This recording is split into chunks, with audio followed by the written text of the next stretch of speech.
E aí, Satipano, tudo bem? Vamos lá, gente. Mais uma aula aqui de ciências. A gente vai dar seguimento, né, ao estudo do reino dos animais, tá? Eu sei que a gente vai parar no meio, porque semana que vem vamos fazer uma revisão para depois fazer a prova, mas eu preferi continuar a matéria para a gente não se atrasar tanto assim, tá? Então, na semana passada a gente falou do reino dos animais e quais eram os filhos que pertenciam a esse reino. Dessa vez aqui, a gente vai começar agora a destrinchar quais são os seres vivos, né? Quem são os exemplos de animais que pertencem a cada filo. Vamos falar só um pouquinho a mais sobre os filos, tá? Então vamos lá.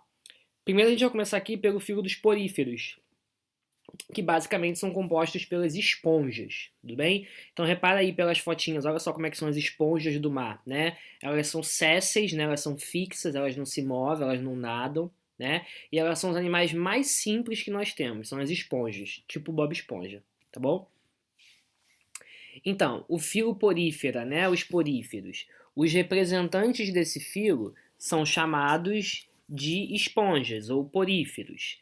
Eles são os aquáticos mais comuns em ambientes marinhos, são animais muito simples e vivem fixos ao substrato. Eles vivem fixados no solo, tá bom?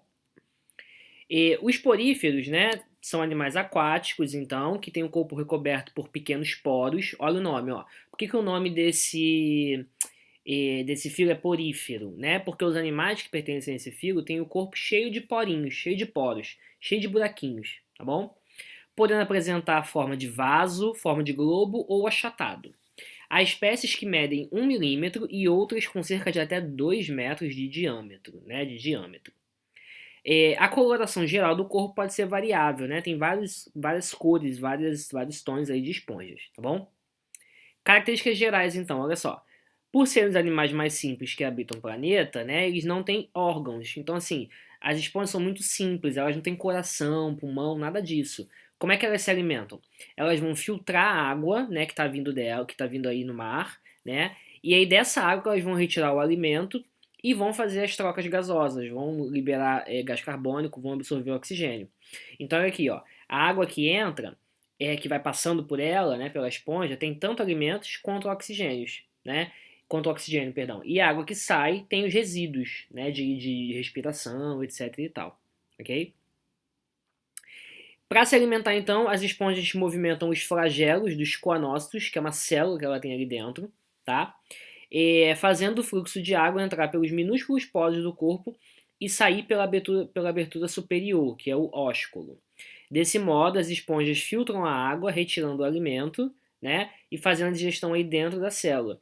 Então repara que a água vem, passa pelos poros, né, dessa esponja, desse porífero. Ali dentro dela, eles conseguem a esponja tem estruturas ali que conseguem retirar os alimentos e o oxigênio, e o resto da água, pum, sai por cima, né, pela parte superior, que é o ósculo, tá?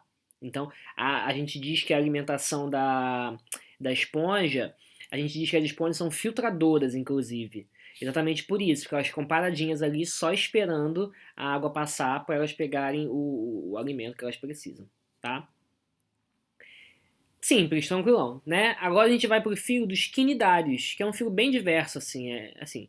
Tem alguns outros exemplos de animais, é bem bonito, né? Apesar de doer um pouquinho quando você encosta em um quinidário, tá certo? Vamos ver aqui qual é esse quinidário, então. Ó, características gerais dos quinidários, então. São invertebrados, né? Não tem vértebra, não tem esqueleto. Tem simetria radial, quer dizer que eu posso cortar ele em vários pedaços diferentes, tá? Eu posso cortar esse quinidário em vários pedaços diferentes, porque ele não tem uma bilateralidade, né? Um lado não é igual ao outro.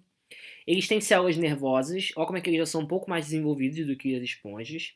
Eles têm uma cavidade digestiva, tá? A digestão primeiro começa do lado de fora da célula e depois continua do lado de dentro. Tem duas formas de vida, que é a forma de pólipo, né, que é a forma paradinha para cima de pólipo, com os tentáculos para cima, e a forma de medusa, que são os tentáculos para baixo.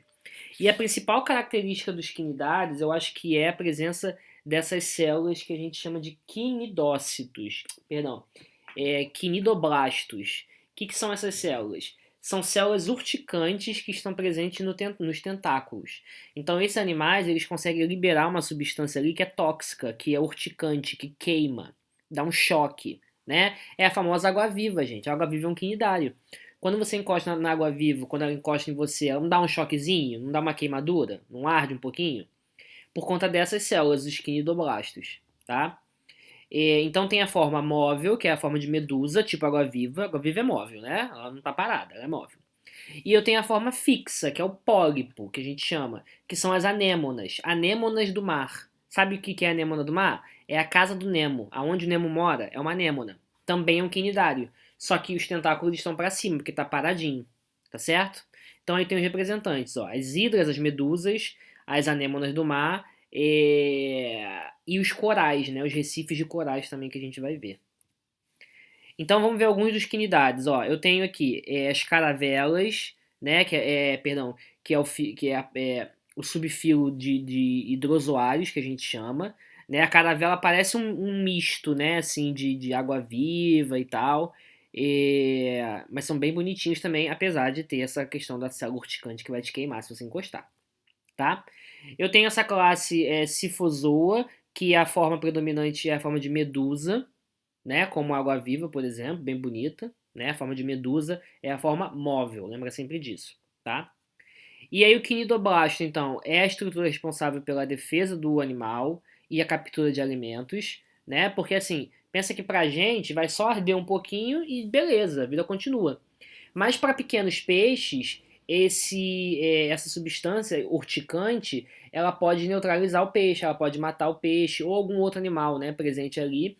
E esse quinidário pode ir lá e pode ir lá e comer esse cara, tá certo? Tem os antozoários, né, como os corais e as anêmonas do mar, lá onde o Nemo mora, por exemplo. São animais exclusivamente marinhos, com forma de pólipos, ou seja, é fixo, fixado no solo, com os tentaculinhos para cima, tá bom? E aí tem os corais, né? Os exoesqueletos dos corais acumulam-se ao longo do tempo, originando os recifes. E aí tem uma grande barreira aí de corais australiana com cerca de 2.400 quilômetros de extensão, né? Que vão ser vários corais fazendo essa barreira, tá certo? Pra gente treinar somente a página 212, tá? Eu vou bem assim, bem simples nesses animais. As características principais lá dos poríferos que a gente viu, os poros, né? Os exemplos dos poríferos e dos quinidários. São coisas bem simples que eu vou cobrar de você, tá certo? Então faz esse exercício aí, porque ele resume bem o que a gente tá falando. Semana que vem a gente faz uma revisão para que na próxima semana a gente faça a prova. Se a gente voltar presencial até lá, a gente se vê a qualquer momento, tá bom? Um grande beijo e até semana que vem.